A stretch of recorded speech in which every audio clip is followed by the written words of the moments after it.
up your YouTube, search for Stukeley Meadows, watch on your big screen. Get yourself comfy, this could take a while, what a happy scene. Something new every day for your long-term memory. This is so exciting, it is nearly time for a Stukeley assembly.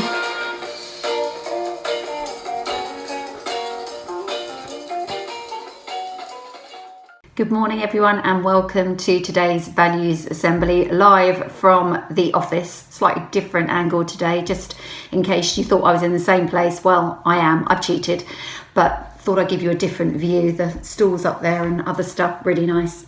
Now, let's kick off the assembly then in our usual ways, everybody. Let's start with our values. So, for each other we, every day we, to improve we, and together we will. And our Stukeley focuses are, and our Stukeley motto is, and our Stukeley curriculum is, and 4 words that make the magic happen. Brilliant. So here we are again on a Tuesday morning, thinking about our values. So far we have talked about care, we have talked about create, and we have talked about collaborate. And this week we are going to focus on our kind of final one of our 4 C's, which is compete. I wonder, when you think about the word compete, we kind of tend to think about the word competition because obviously they're connected. I wonder what kind of competitions you think of when and what competing looks like to you.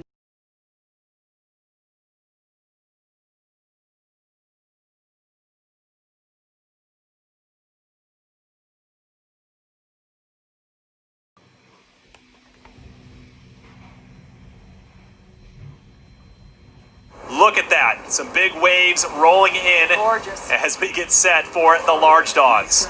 And there's Ryan Rustin and his dog Sugar. Very confident in the waves. Same with these guys. Kentucky Gallahue and his dog Derby. They get the most points for, style. For the name. Kentucky and Derby. Kentucky Derby, get it? Derby. All right, here we all go. The way around. And there's the horn. And they're taking it out to the waves. Look, dogs don't want to go alone. It's like, where's my buddy? The handlers push them out and, of course, set them up to try and catch that perfect wave. Wow. Coming in on the white water, up and over, down and low. Cool dog style right there. Derby, a 5-year-old male golden doodle, and there's Sugar. Look at that, riding a huge wave.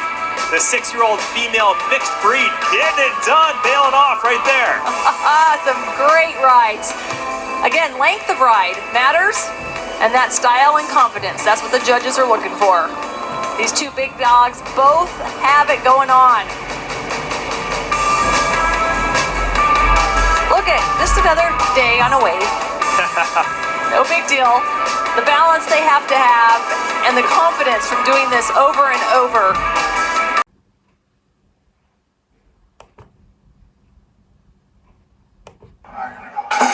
And there we go! Number 3, Stephen Curry, very rambunctious. Great start for Brexit. Good start for Kim Kardashian. After that, cruising, bruising.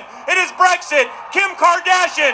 Escaline calls on the bird for everything he has and wins. Number 1, Kim Kardashian is the champion. How about that? Those birds were twirling, spinning around. We have one attacking somebody now. Holy cow. A day sponsored by the Minnesota Lottery. Number 1 is the winning ticket. Kim Kardashian.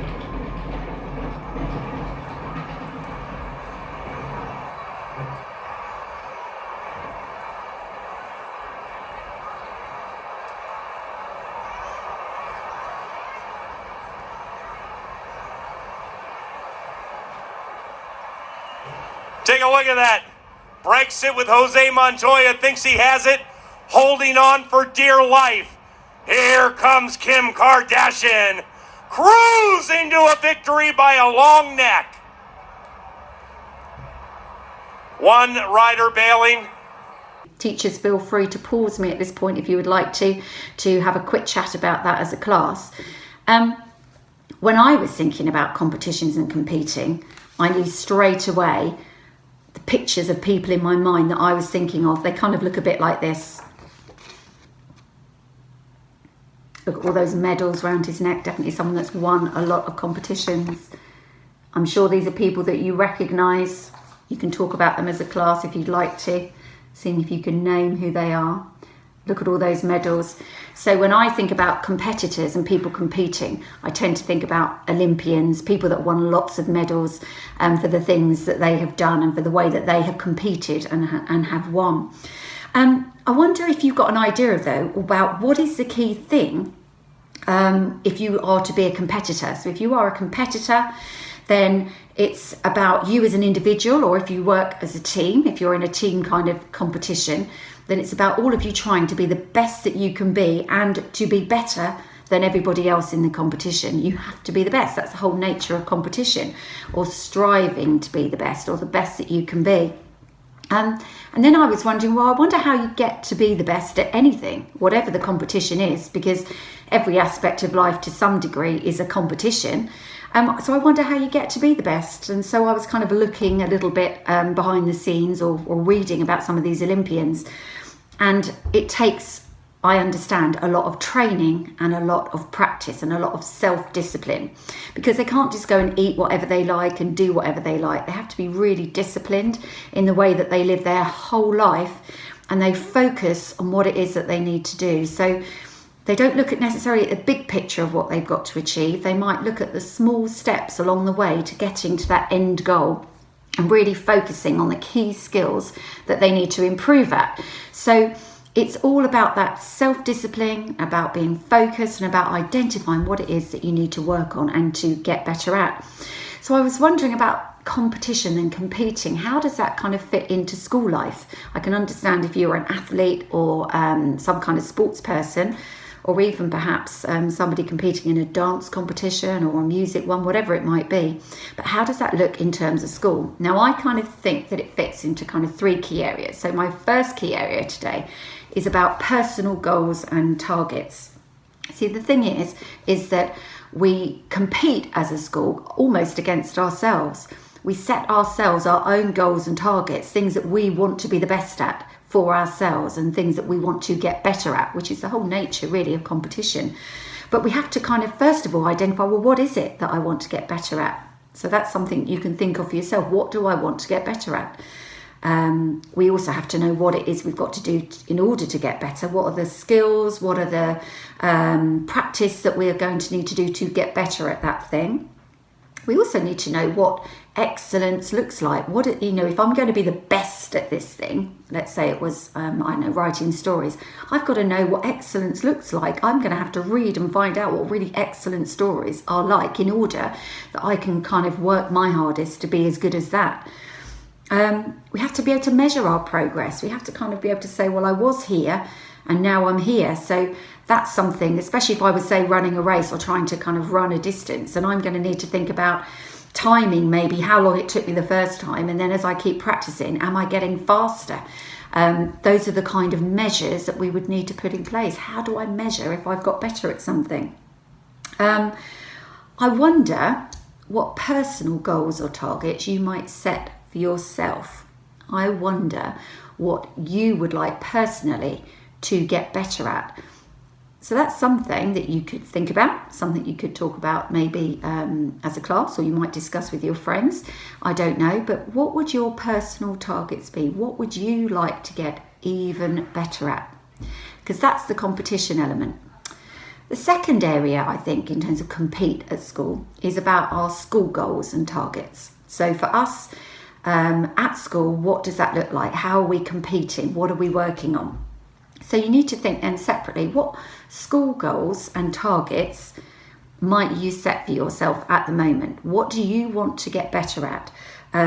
Which area do you think you need to be trying extra hard at? What is it that you're trying to achieve? I wonder how you could check. How do you know? Do you know what it is you've got to do? So if you want to get better at your maths, for example, do you understand what steps you need to take in order to get better. Perhaps you could talk with your teacher. Maybe you could tell them, well, I think I need to get better at this. And then you could ask them, maybe see if they agree with you. And they might even then be able to help you with the things that you need to do in order to get better at that. Okay, so often we need a bit of support to get better at things. So the whole idea of competition and competing and getting better at something often involves support. It involves other people helping us along the way. So if we're in terms of goals at school and setting targets, then our teachers are a really good resource for us. So we can ask them, they can help us to get better at things. The third thing I wanted us to talk about were what I would call shared goals, community goals. I wonder what our goals should be as a whole school. So not just as individuals, but as a whole school, collectively, what should be the thing that we're trying to get better at? What is it that we want to collaborate on, work together on, to be better at? What should we be striving towards? That means competing and working towards. Maybe we want to be a really super safe school. Maybe we want to be a school that's really known even more for its kindness and courtesy that we show one another. Maybe, given the way that life is at the moment, perhaps we want to be much more aware of others and making sure we're taking care of people. So we could strive as a school or compete as a school to get better at something, to be better collectively at something. And if we set that as a target, how would we achieve it? What would that look like? We might need to remind each other of things sometimes, mightn't we? Remind each other to kind of make sure that we're sanitising our hands a lot if we wanted to make sure our school was super safe and really healthy for all of us. We need to reflect probably together as a class, and as a school, what it is that we want to get better at collectively. That could be a really interesting topic of conversation for you as a class. What would we as a school want to be better at collectively? So we've talked there about 3 key areas, about setting ourselves personal goals and targets, so things that we want to do for ourselves that we would like to be better at. It could be getting better at football or getting better at playing the guitar. It could be swimming further at your swimming lessons. Those are your kind of personal targets, your personal goals. So you need to think about setting yourself the goal and how you're working towards getting better at those things, looking at the steps along the way. You might want to set yourself a school-based goal, something within school that you want to do better at. And you need to be really, really clear about what that thing is so that you can measure yourself along the way. How am I doing? And you could call on your teachers and those around you to help you recognise how you are doing and the steps you're taking along the way. So we work together. And then the last thing that we talked about were our shared goals, things collectively as a school. I wonder what we might choose as being a really important focus for us as a whole school together at competing, at getting better at. So just to sum up then, the thing with competing and target setting, we talked a lot about goals and targets, which fits with that, is that they don't have to actually be really big goals, okay? You don't have to right now say, I am going to be the best footballer in the whole wide world, okay? We can think about, well, what's the small step that I can take now, okay? They don't have to be great, big, ambitious targets that are like that. They can be smaller things. I always thought somebody, or once it was a famous quote, it's actually from somebody called Mother Teresa, who was a really famous Christian who devoted her life to helping the poor in India. And she said, there aren't great big things in life, but only small things done with great love. And what she meant about that is really, if I could sum up, is about sometimes we focus on the big stuff, but actually sometimes it's important just to look at the small steps along the way. And so I think that's something that we can embrace, either individually or as a school, about which small steps we can take to get better at things, and then those small steps will lead to greater and greater successes. So, stuff for you to think about there, everybody, and we'll talk a bit more about that, I'm sure, in our classes as we go forward. You may be aware, or you may have seen advertised on television, I know that there's been some stuff on the BBC at the moment, which said that October is Black History Month. It may be something that you're aware of, it may not have been anything that you've heard of before. But Black History Month is an opportunity for us as a country to begin to celebrate and to share the contribution that people of colour have made to our communities and our country as a whole. And we are going to be talking about that during the course of the month and learning a little bit more about it. And to kind of get the ball rolling and to get us thinking more and more about how we can do that, is we are going to try to learn a poem together as a school. And this poem is by a poet called Grace Nichols.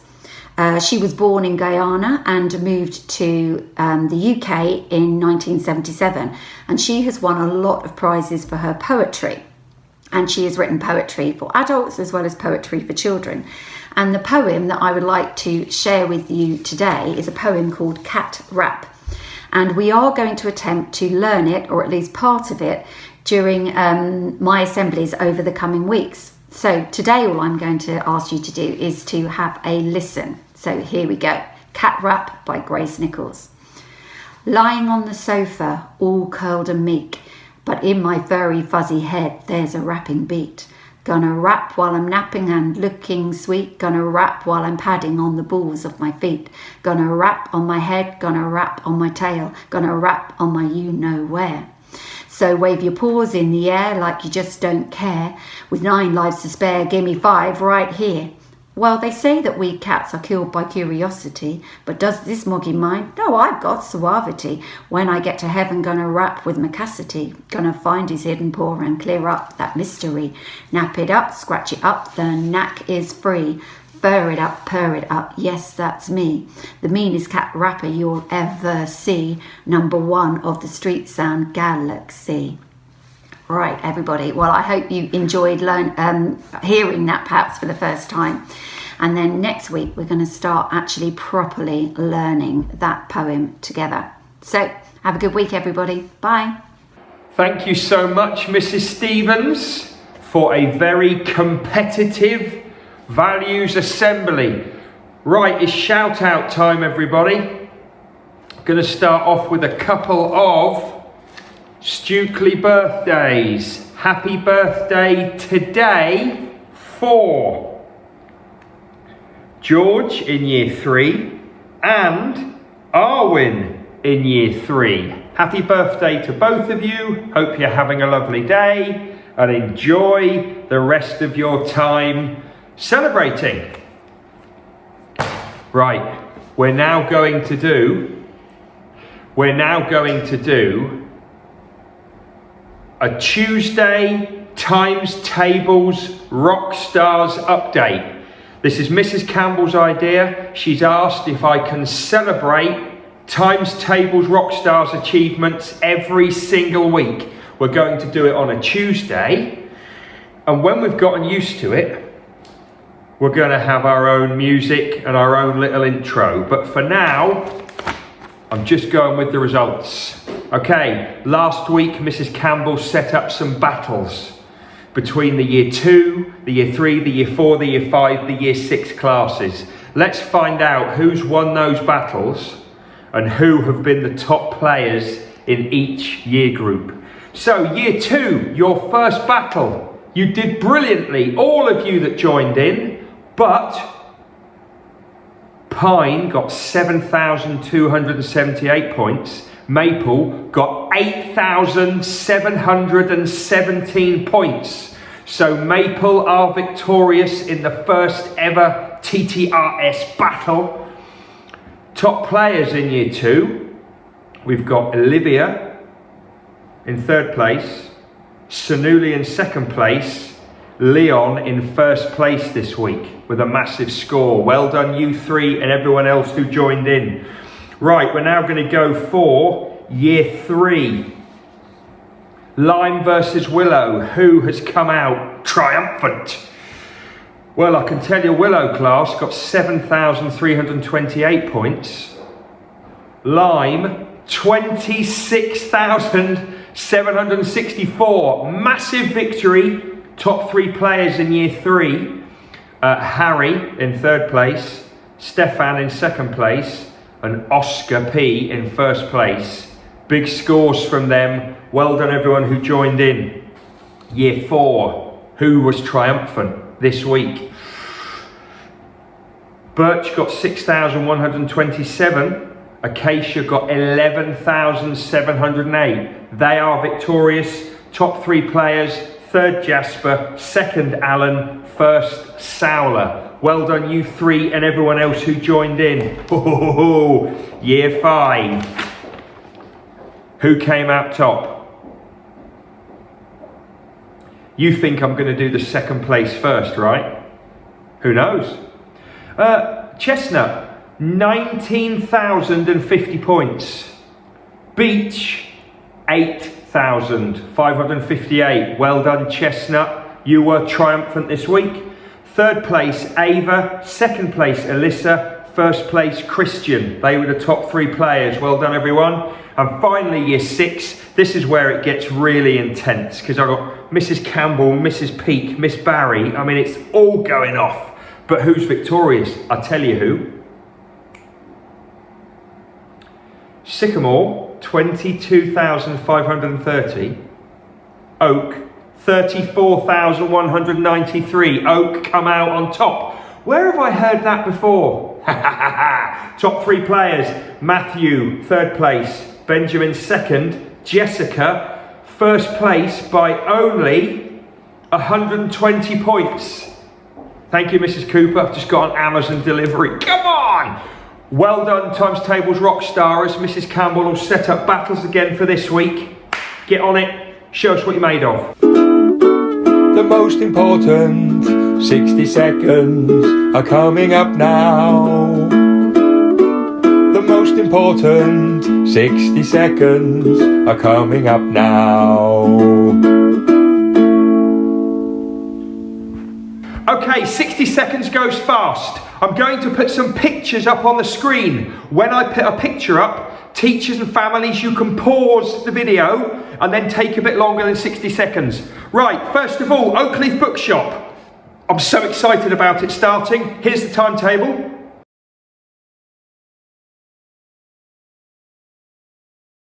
Okay, this week I'm going to come and get the children and I'm going to take you to the bookshop and then send you off to class when you're finished.